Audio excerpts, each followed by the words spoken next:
Hey, I'm Courtney Waterman, your tutor. Lover of anime, manga, and math. And you just tuned into another session of Tutor Me Sempai. Welcome back, everyone. Today we're jumping into a 6th grade topic, converting rates to unit rates. Now, if you're new to my channel, I'll be putting time codes in for this video in the description box below. So use that to skip ahead to whatever part of the video you think is most interesting. As always, if you have any question what we see here today, or even your own homework, you can always put in the comment box below or visit me on my Facebook page at Tutor Me Sempai and tell me all about it there. Today's video is going to have 3 examples. So hit the like, smash the subscribe button, and let's get started. So before we jump into our 3 examples for today, let's first talk about why we want to convert rates into unit rates in the first place.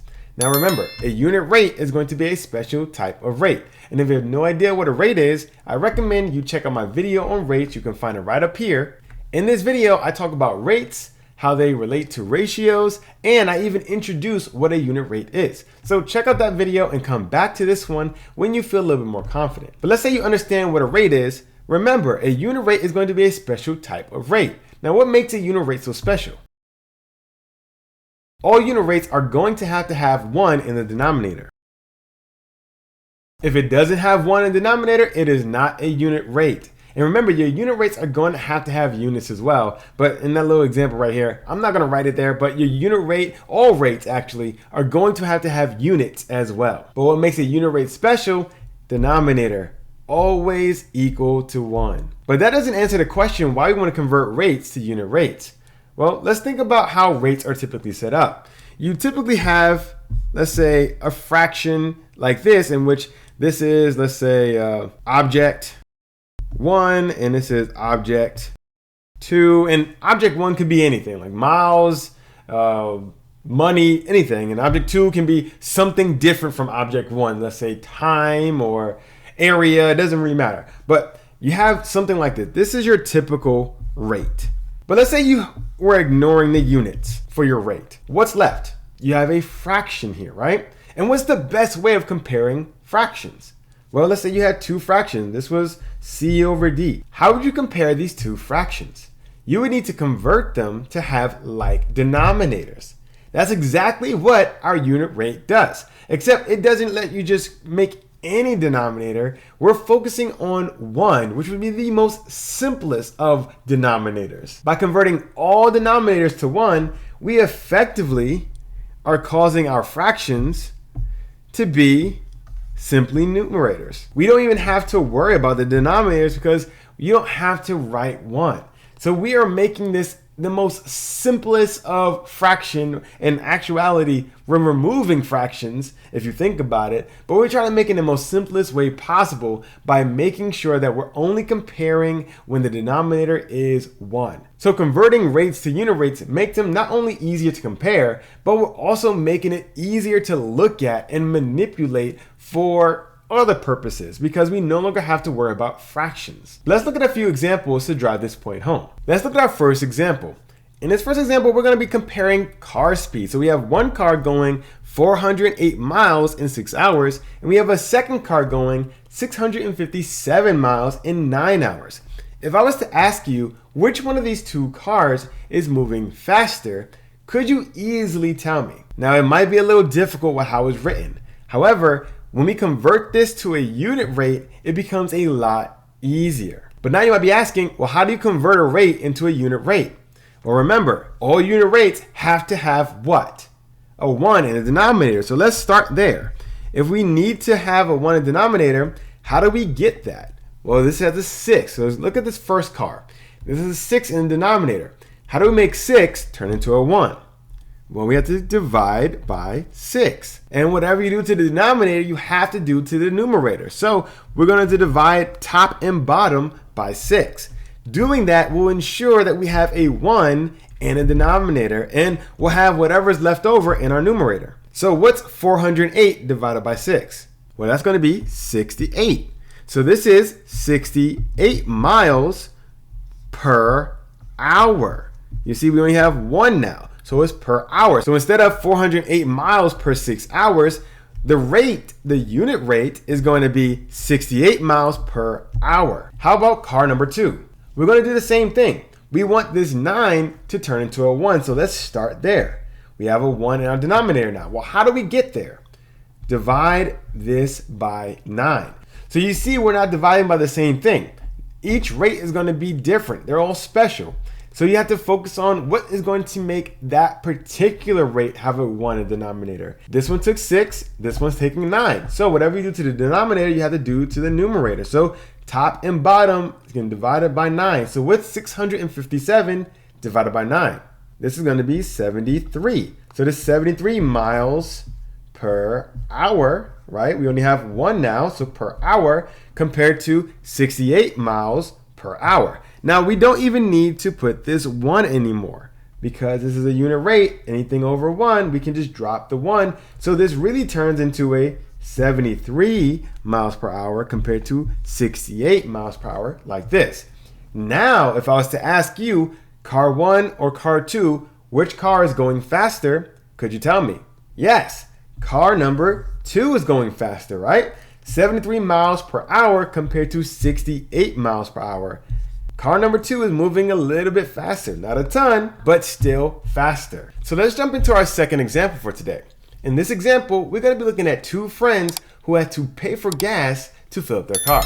Our first friend bought 18 gallons of gas for $84.96. Our second friend bought 11 gallons of gas for $53.79.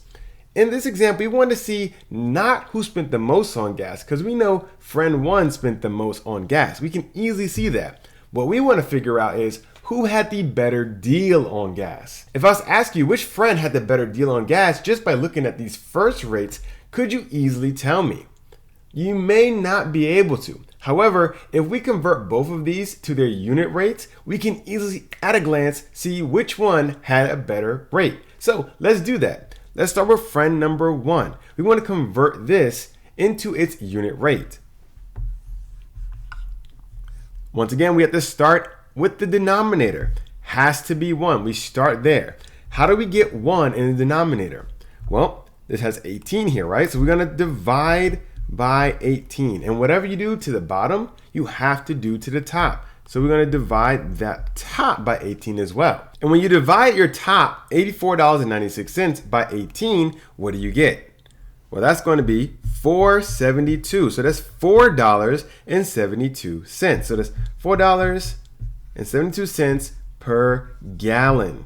We only have 1 here. We divided by 18, so we only have 1. So this is $4.72 per gallon. So let me rewrite that 4 here. $4.72 per gallon. We're going to do the same thing for friend number 2. We're going to start with our 1 in the denominator. How do we get 1 in the denominator here? Well, we have to divide by 11, right? And whatever you do to the bottom, you do to the top. So what's $53.79 divided by 11? Well, this is going to be $4.89. So that's $4.89 per gallon. Now, remember, I said you might not be able to tell which friend had a better deal looking at its original rate. However, looking at these unit rates, it becomes a little bit easier. Remember, you don't actually have to write the 1 for your unit rate though. So let's rewrite this how you would normally see it. So this is going to be $4.72 per gallon, just like that. And this is $4.89 per gallon, just like this. And at a glance, we see that friend 1 had a better deal on their gas. Although they spent a lot more, they had a better deal per gallon on their gas. So not only do unit rates help us see which cars go faster, like in our previous example, in this example, we see just how beneficial knowing how to compare unit rates would be if you were trying to find the best value for a particular item. But let's do one more example to drive this point home even more. This last example is for all those soda lovers out there. Let's say you want to find the best bang for your buck. You're gonna buy you some soda. You're really thirsty, but you don't want to feel cheated. You want to find the best deal. Now, you know, if you live in a place that has a BJ's and a Food Lion compared to a vending machine, which one of these is going to give you a better deal just off the bat? However, let's say you want to know just how good a deal you're getting. So in this example, you're going to either shop at BJ's, shop at Food Lion, or simply buy a soda from a vending machine. When you shopped at BJ's, you saw there was a case of 28 cans that cost $10.49. You went to Food Lion and you saw that they had 12 cans of that same soda for $6.29. And like I said, you can easily go to a vending machine and buy that same can that you love oh so much for $1.50. So let's convert each of these to the unit rates. The last one is going to be very easy, right? Because it's already a unit rate. So we don't have to do anything with that one. Let's look at BJ's. We have $10.49 for a pack of 28 cans. How much is each can roughly worth? Well, in order to do that, we need to divide top and bottom by 28. And when you do that, you get 0.38. So 38 cents. Or $0.38 per can. How about Food Lion? We want to see just how much one can out of this 12 pack is worth. So we're going to divide top and bottom by 12. And when we do that, we get $0.53 per can. Now this is just going to be 53 cents. So now that we converted all of these rates into the unit rates, we can now figure out just how much of a deal we're going to get with going to BJ's. At 38 cents a can, we can see that compared to Food Lion, we're going to be saving 15 cents per can. And if we're looking at a vending machine, let's say it is our last option, it better be, because you're going to be saving a whopping $1.12 per can if you bought at BJ's rather than spending money at a vending machine. Now we see that vending machines are really just a waste of our money, because you can get so much more for your same dollar if you were to go to a store like Food Lion, or better yet, go to a store like BJ's. So unit rates not only allows us to compare rates, but we can also find out just how much of a better value we're getting for whatever we're looking at. So I hope you're following his examples, and I hope you see that converting rates to unit rates is not only relatively simple, however, it's very beneficial when you're trying to compare your rates. If you have any question what you started today, or even your own homework, remember you can always put in the comment box below, or visit me on my Facebook page at Tutor Me Sempai and tell me all about it there. If you haven't done so already, remember to leave a like. It really helps the channel by letting YouTube know that you found this video helpful. And if you found it helpful,